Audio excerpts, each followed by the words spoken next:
Hi, everybody. Pleasure to be here today, and nice to see so many people here. And the atmosphere is fantastic this year, so hopefully that translates to good things in 2024 for all of us. So, Thesis Gold. Going to be making some forward-looking statements, so I'd encourage you to look at our website or check the presentation. So, Thesis Gold's main assets are in north central British Columbia in the historic Toodoggone mining district. We have two key projects here, the Lawyers project and the Ranch project, that collectively give us 325 square kilometre district scale land position. And the Lawyers project was a past producing high grade underground deposit, gold, silver. A lot of work there in the jurisdiction in general, the Toodoggone in the 1960s, 70s and 80s, and then it sat pretty dormant for 20 years. And the Ranch project saw similar exploration, didn't go into production during that time, but it's a high sulfidation epithermal system. And over the course of the last 5 years, we've done a lot of work on these two projects, and I think the Toodoggone is starting to emerge as BC's next major mining camp, and hopefully I can convince you of that over the next few slides. So, one thing that really works in our favor here in this part of British Columbia is that we don't suffer a lot of the challenges that other projects do. We have fantastic infrastructure in place. I mean, you can basically fly into Prince George or drive to Prince George and then continue on northwards on a very well maintained access road through Centerra Gold's Kemess copper gold porphyry deposit and on to our two projects here at the end of the road. We've been actively upgrading that road over the last few years, and all the bridges, etc., are rated to 70 plus tons. So they're future-proofed for any potential mining scenario in the next few years. There's an airstrip just to the south of us. There's a power line tie-in at Centerra's Kemess project. So in terms of infrastructure, it's pretty turnkey. What is also working in our favour here is that we're a couple of hundred kilometres inland from the coast, so we don't have the rugged topography that you typically associate with British Columbia. We've got rolling hills, broad valleys, logistically very easy to work in this part of BC, and as a result, it's also very cost effective to work here. We're also in the rain shadow of the coastal mountains, so we get a fraction of the snowpack that they do to the west of us as well. So again, that just plays into the logistics. So you can operate year-round, you can build year-round, and again, it's just very easy to work here. In terms of the two projects, the Lawyers project, as I mentioned, has had the most work. We acquired this in 2018 and quickly accelerated it from a pretty small resource, about 100,000 ounces, through to 3.5 million ounces gold equivalent in 2022. Shortly thereafter, put out a PEA on the project, and that was purely just an open pit scenario. So bear that in mind for where we go here. But some of the highlights from that PEA outlined in blue at the top there: 12-year life of mine with about 1.5 grams head grade and about 160,000 ounce a year producer for a very low all-in sustaining cost, 589 Canadian NPV5 after tax with a 24% IRR and a 2.8 year payback. So pretty robust economics with about a $500 million capex on the project. Now, as I said, pretty good project, but we've really identified two key areas where we can take this good project and make it hopefully one of the top 5 assets in North America over the next year. And really this began August timeframe last year. We put together a strategic plan as how we were going to actively try and improve on these metrics, and I'll show you over the coming slides where the opportunity is, but there's two key areas that we identified to really make a material improvement. And it's pretty easily explained from the production profile, I think, from just the open pit scenario on the Lawyers project. You can see there years 1 through 12 on the x-axis, and first couple of years, pretty decent production, around a couple of 100,000 ounces. And then it tapers off through years 3 to 9. And that is really just with stripping and stripping and stripping and the open pit to get down to what is much better, higher grade ounces at depth. And you can see those come in at the end of the mine life there. But we're not getting any value for those whatsoever. So really the rationale is, how do we move these ounces? How do we bring them forward in the production profile? And two key ways to do that.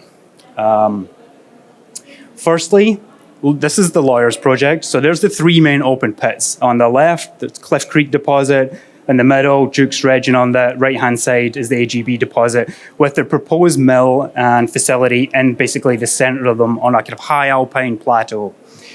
Now, you can see on the left-hand side there, the open pit in grey pulling down below the surface. But more importantly, in yellow and orange, the block model, the resource, the mineralization, it extends for hundreds of meters below the open pit.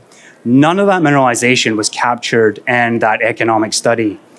So really, this, in August, what we decided was to do a pretty significant drill program here on the Lawyers project. We completed 24,000 meters of drilling, and the objective of that was really to build out and expand what will be a mineable underground resource below those pits. And you can see some of the highlights from the mineralization on the screen there. They might be a little bit too small to read, but on the right-hand side, there are 53 meters of about 3.5 grams gold equivalent, including 16 meters of 10.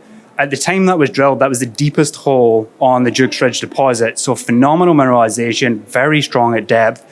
Both the Cliff Creek and Duke's Ridge deposits remain open at depth. So this drill program was executed flawlessly. The results have been really strong, and we're on track to putting together what will be a pretty significant resource here below the pits.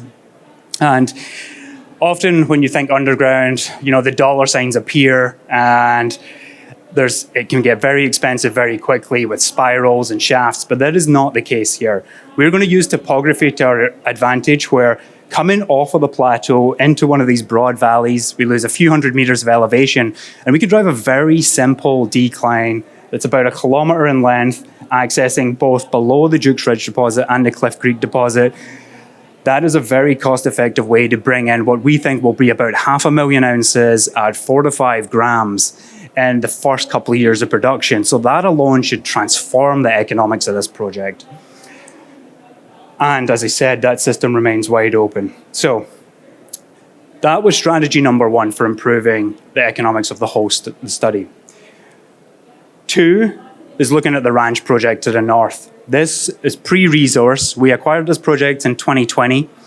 And as I mentioned earlier, it saw quite a bit of work in the 70s and 80s. And what they defined was some high-grade pods of mineralization, spectacular results, but it was thought that those were isolated zones. Over the past few years, we've completed over 50,000 meters of drilling. And what we've documented now is that those are no longer isolated. They're actually part of a much larger, structurally controlled epithermal system with the potential, I think, for millions of ounces.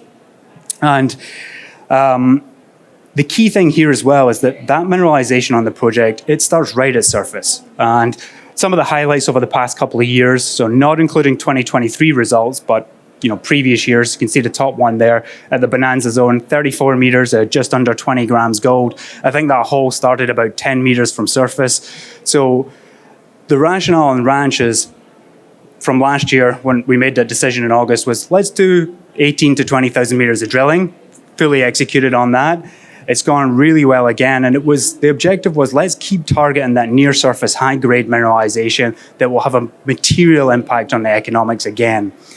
And that program's gone flawlessly. And in addition to that, we also wanted to test some of the exploration targets we have on the Ranch project. We've probably got about 20 targets that share all the same characteristics as the known zones of mineralization, but have never been drilled. So the blue sky potential on the Ranch project to continue building out what will be a future resource is excellent.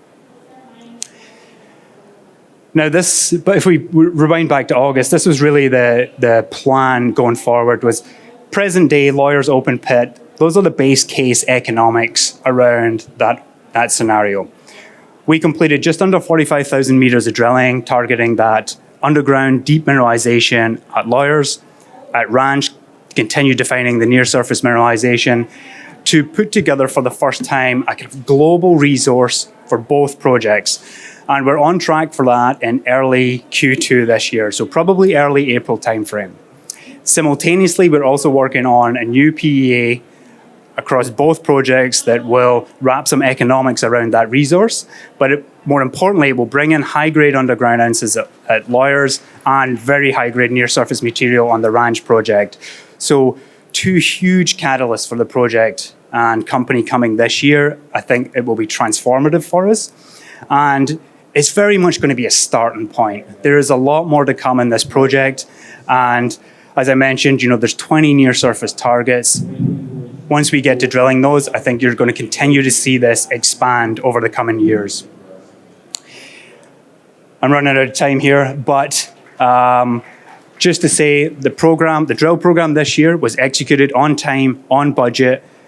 You can see some of the highlights here from the drill program on the left-hand side at Lawyers, broad zones of mineralization, very high grade in there as well. At the Ranch project, near surface mineralization in the center, first hole there, just over 4 meters of 120 grams at the Bonanza zone, really living up to its name there. And exploration targets on the Ranch project showing some real promise with strong mineralization, again, right at surface. And just to leave you with a kind of corporate snapshot here, we've got a fantastic shareholder base, a lot of institutional support, got 174 million shares outstanding, and right now we have a market cap of $85 million. That is extremely undervalued, even with the defined 3.5 million ounces that we have in the ground at the moment. But as I said, we've just completed that drill program. There's going to be more drill results coming over the next 6 weeks to 2 months. That will feed into a new resource this year for both projects and a new PEA in August. So transformative year, very attractive entry point for Thesis at this place. So with that, thank you very much.